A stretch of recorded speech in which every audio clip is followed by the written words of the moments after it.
Кристијан, ти си млад македонски научник кој одбрани докторат на Оксфорд на тема демографија и го истражуваше односот меѓу субвенциите и другите мерки за стимулирање на наталитетот и резултатот од нив на светско ниво. Кажи ни нешто повеќе за истражувањето и за клучните фактори околу опаѓањето на наталитетот.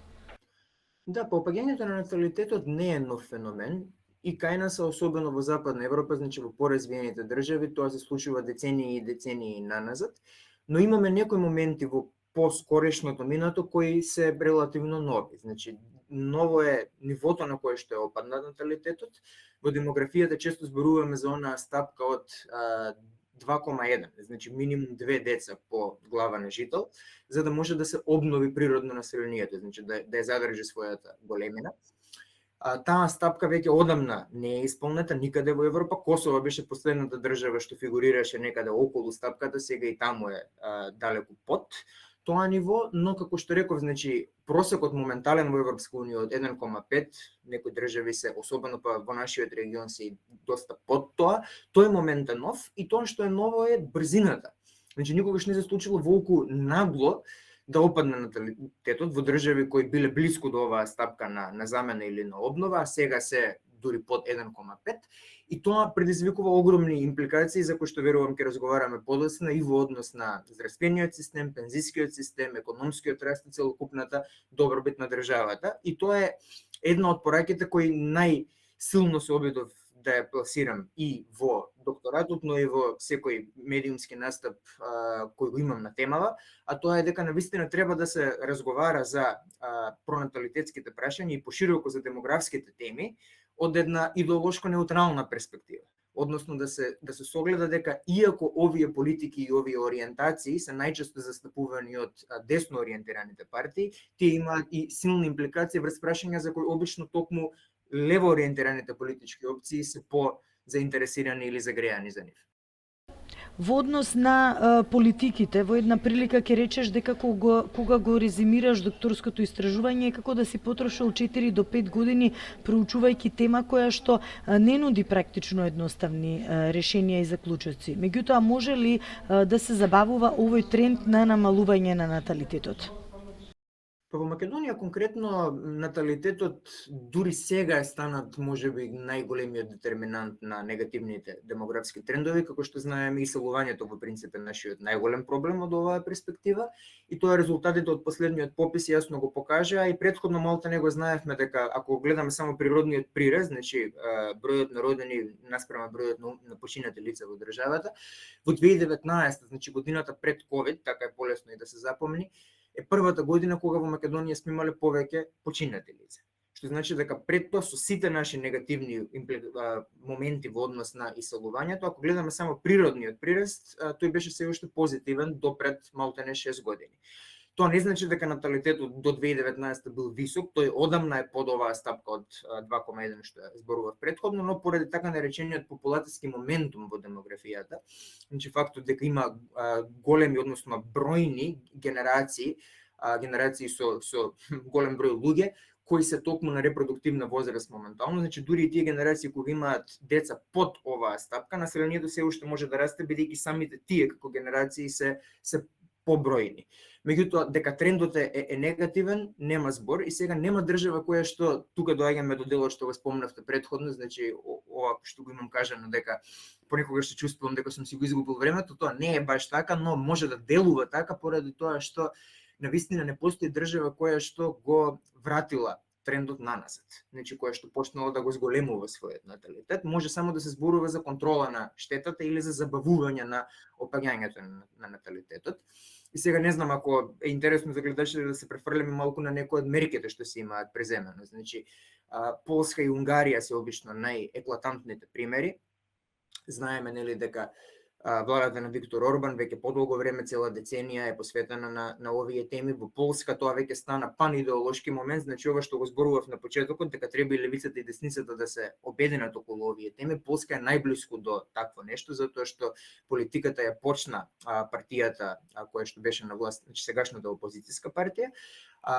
Сегашната владеачка партија, додека беше во опозиција, беше изразито против. Во меѓувреме виде дека политиката е популарна, дека помага многу и со намалување на детската сиромаштија, бидејќи тоа се детски додатоци во суштина, тоа требаше да го споменеме уште на почетокот, значи најчесто преку дарежливи детски додатоци, преку високи износи директно за родителите, некогаш во форма на даночни ослободувања, некогаш во форма на директни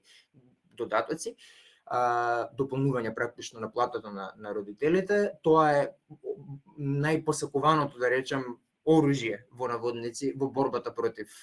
нискиот наталитет. И така што еве сега во Полска моменталната влада, која што културолошки прогресивна, ја унапреди политиката, ја индексираше на инфлација и не само што ја одржа, туку сега изнесува и уште поголем процент од бруто домашниот производ на државата. И сега, овие политики, кога беа воведени, значи првите неколку години вродија со резултат, но од денешна перспектива веќе е прилично јасно дека тие само го убрза, односно, тоа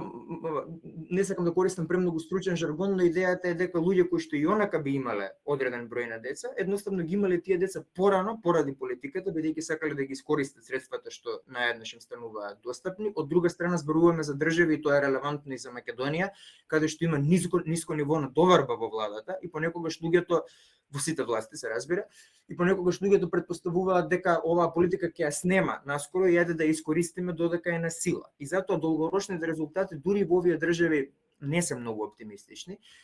Тука е интересен примерот на Србија, бидејќи таа најскоро од сите овие, значи поljаците од 2015, ако не се лажем, србите 2018, 2019 прво одат со многу високи износи за трети и четврти деца. Значи таа политика од аспект на на низиниот дизајн е најслична на политиката трето дете во Македонија своевремено, бидејќи се фокусира на овие големи семејства. И сега тоа исто може да се одбрани и од прогресивна перспектива, бидејќи големите семејства тоа се обично луѓе со понизок степен на образование, со пониски приходи, на кои веројатно и најмногу им треба финансиска помош. Но тука има еден политички момент. Значи и во Унгарија, иако не е до толку изразено колку во Србија, пак се тие деца, најмногу акцентот особено на трето дете.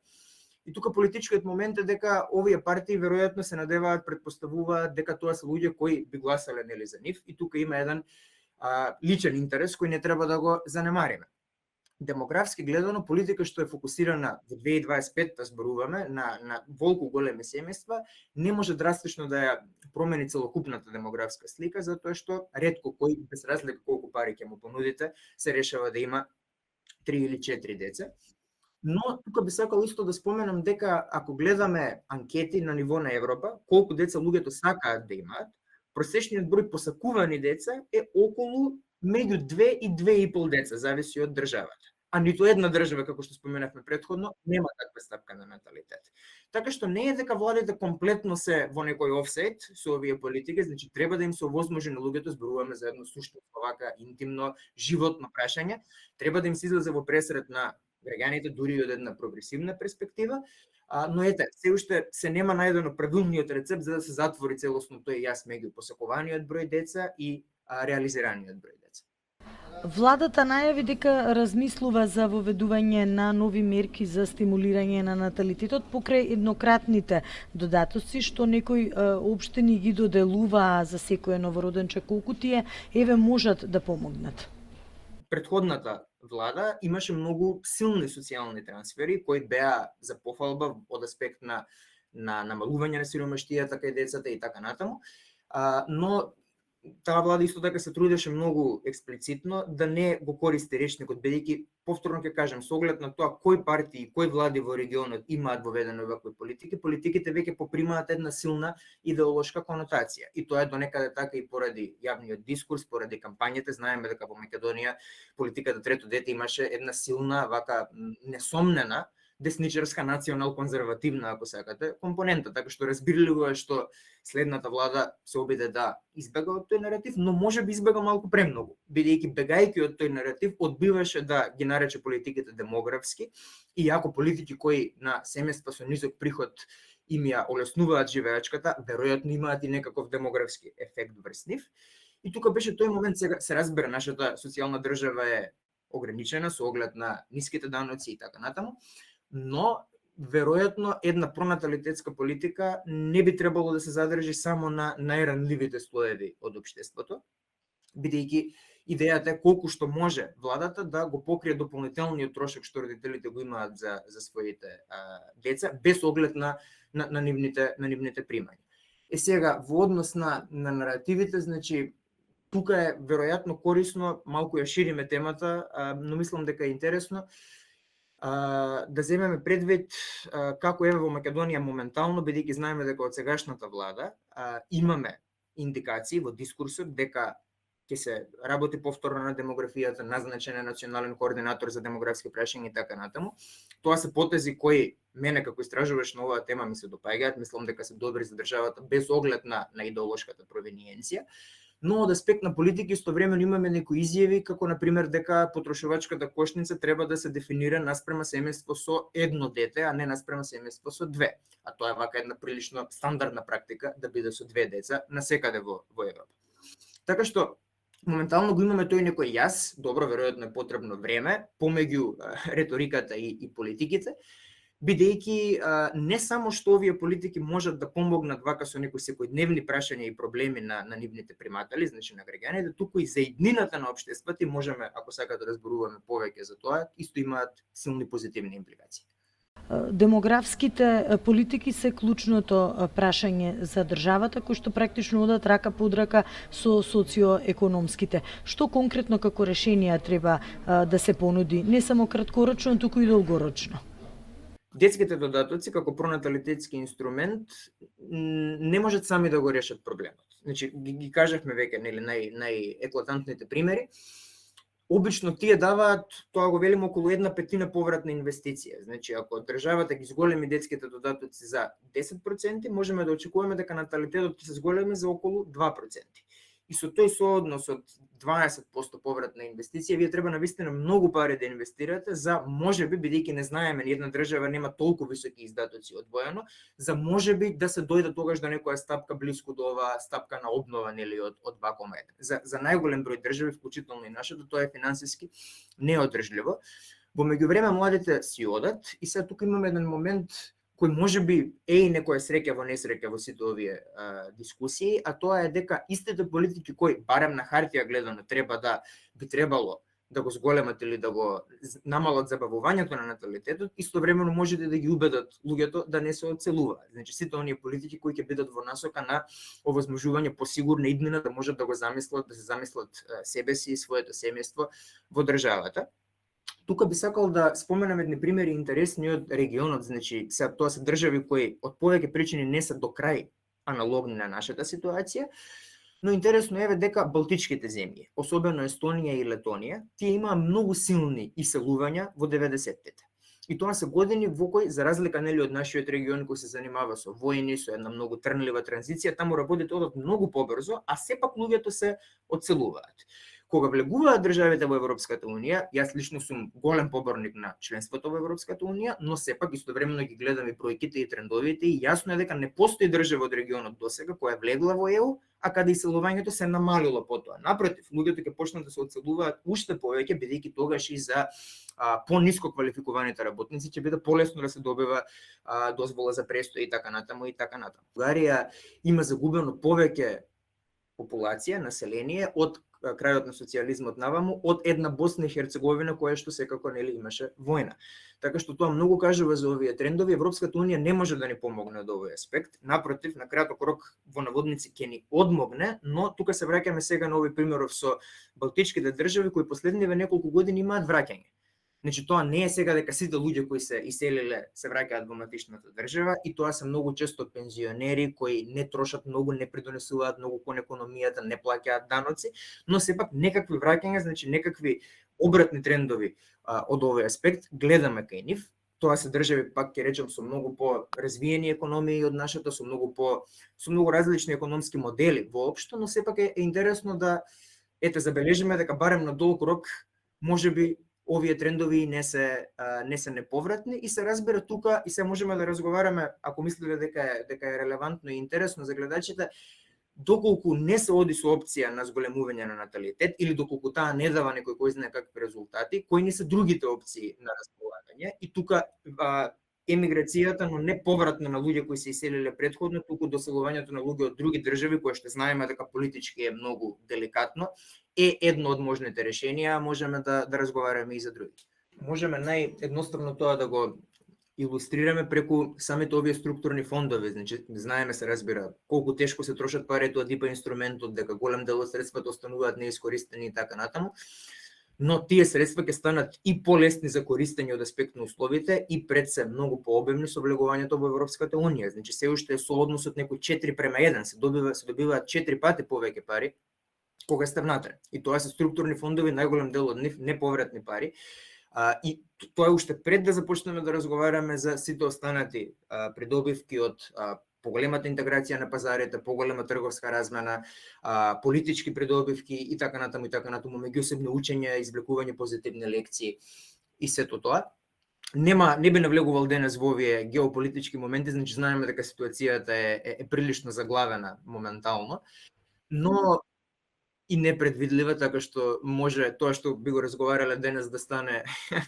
неупотребливо веќе утре, но тоа што би го кажал е да се обидеме малку да одзумираме. Значи, нормално не е лесно, бидејќи прашањето е сензитивно и многу сме разочарани и фрустрирани, бидејќи предолго трае целиот овој процес. Мојата генерација има буквално пораснато со сите овие лажни ветувања, аспирации и од дома и од надвор.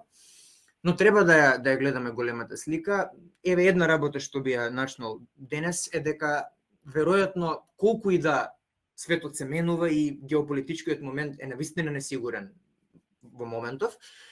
сепак оние десничарски параноични наративи дека Европската Унија ќе ја снема или ќе изгледа можеби многу поинаку кога ние ќе влеземе, па дали можеби додека да дојде моментот Македонија да стане членка, ќе има толку многу и други држави, па ние веќе би биле и придонесувачи кон европскиот буџет, а не бенефициенти од него. Тие наративи се навистина неосновани. Значи, не можеме да претпоставиме со која брзина ќе оди проширувањето, ние каде ќе бидеме во таа приказна и така натаму, но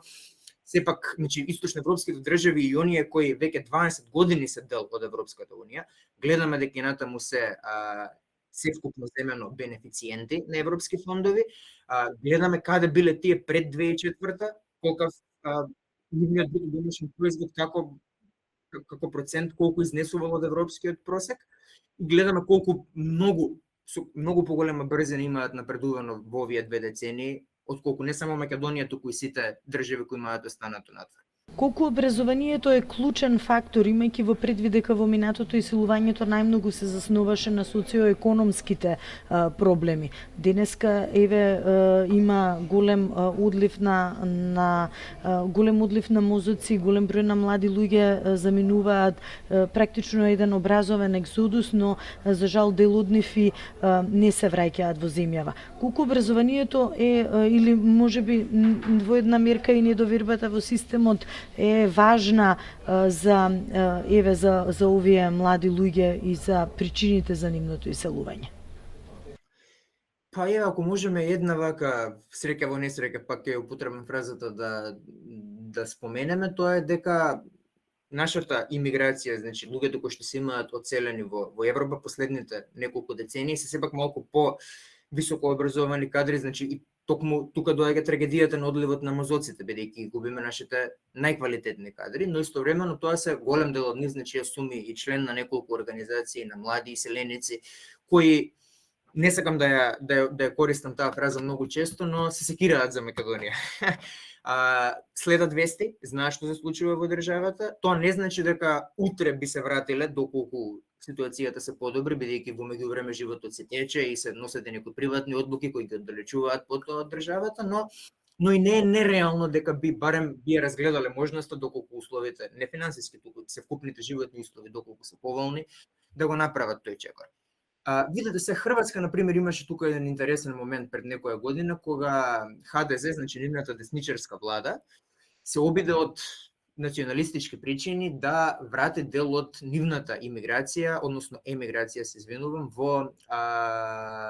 латинско-американските држави. Таму има доста хрвати.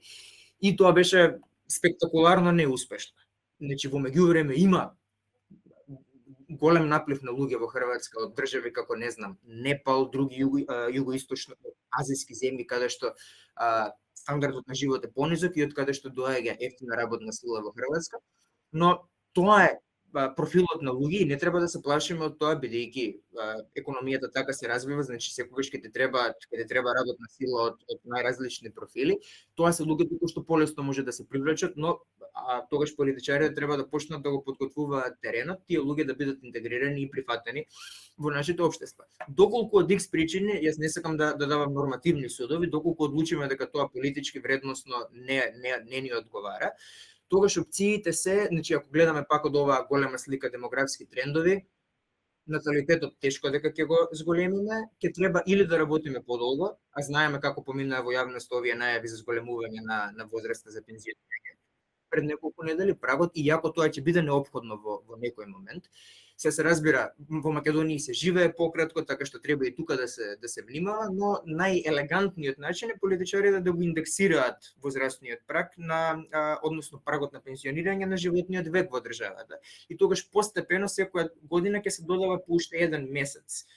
од работниот век, ќе се зголемува и така граѓаните нема да обвинуваат конкретни политичари, ќе сватат дека тоа е еден малтене природен феномен. И автоматизација. Јас имам разговарано со политичари од Јужна Кореја, кои исто се соочуваат со големи демографски промени, но тие се и светски рекордери во автоматизација, користење роботи во различни сектори на економијата. За нив демографските промени се помалку проблематични, бидејќи тие имаат алтернатива. Кај нас тие процеси исто се ептен на почеток. Така што ситуацијата не делува позитивно, но од друга страна живееме во една доба во која се разбира со пристапот на информација што го имаме, гледаме дека во Европа се размислува се повеќе за поразвиена индустријска политика, значи левицата на некој начин се враќа во прв план, но на еден специфичен начин, значи културолошки моментално десницата ги доминира темите во јавниот дискурс, но економски гледаме дека младите граѓани, новите генерации, генерацијата Z и генерацијата Алфа, веројатно, значи трендот ќе биде да се прифати државата, особено пандемијата беше тука моментот кој тоа го промени, да се прифати државата како еден беневолентен, добронамерен актер кој со вистинските мерки и анализи може да го подобри квалитетот на живот. Која не е дека нема смисла ако ја дизајнираш како што треба, но прво беа трошени огромни средства, значи мислам дека јас видов две анализи последниве неколку години. Едната е од Младински образовен форум, другата е од оној институт за социолошки, мислам се вика, истражувања, и тие точно покажаа колку пари биле вложувани низ годините, зборуваме за десетици милиони сега, не ја знам точната сума, но истовремено покажуваат колку малку од тие луѓе се вратиле во матичната држава. И јас сега видов една изјава од Министерката за образование пред некој месец, ако не се лажам, каде што таа зборува за некој регистар кој го формираат, каде што по автоматизам се впишуваат сите ново завршени ученици од таа стипендија за да се спарат со соодветна институција на нивните квалификации во државата.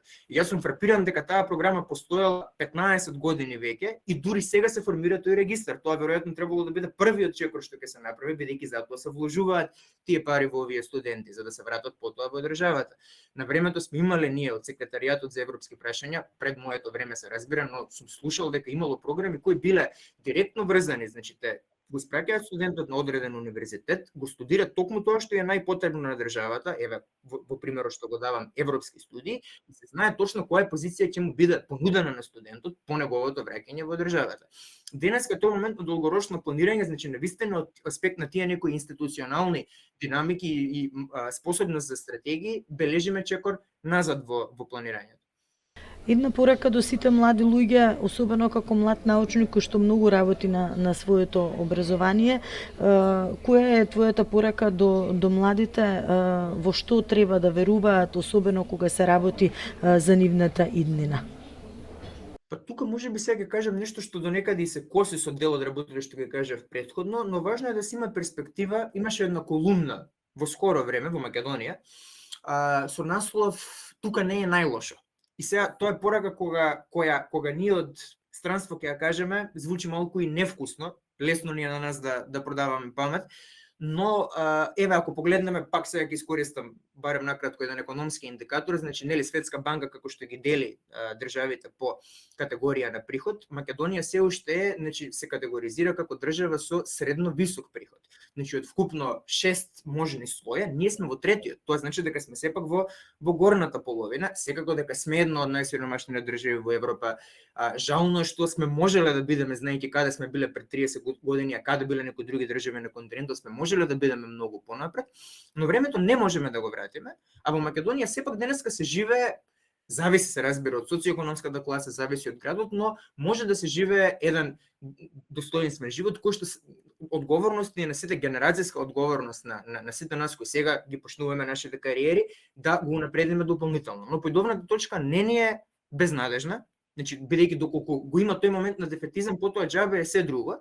И откако тоа ќе го констатираме, потоа можеме да се навратиме пак на сите проблеми кои ги знаеме, на сите можни решенија и така натаму. Треба да се стекне некој искуство надвор, затоа споменав и претходно оваа стипендија. Знаеме, нели, во најновиот ранкинг видовме дека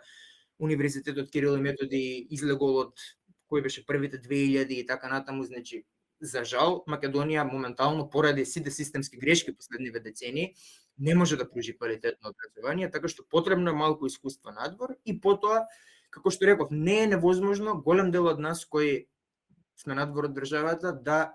го најдеме својот вистински придонес и во некој момент да ги искористиме нашите знаења и да помогнеме кон ситуацијата, бидејќи на крајот на криштата и за ова не треба да се некој патриот кој се удира во гради и слично за да го мислиш, туку природно на голем дел од нас не доаѓа, предизвикот е секогаш дома. Најмногу боли и најмногу одвнатре на некој начин те пецка и те стимулира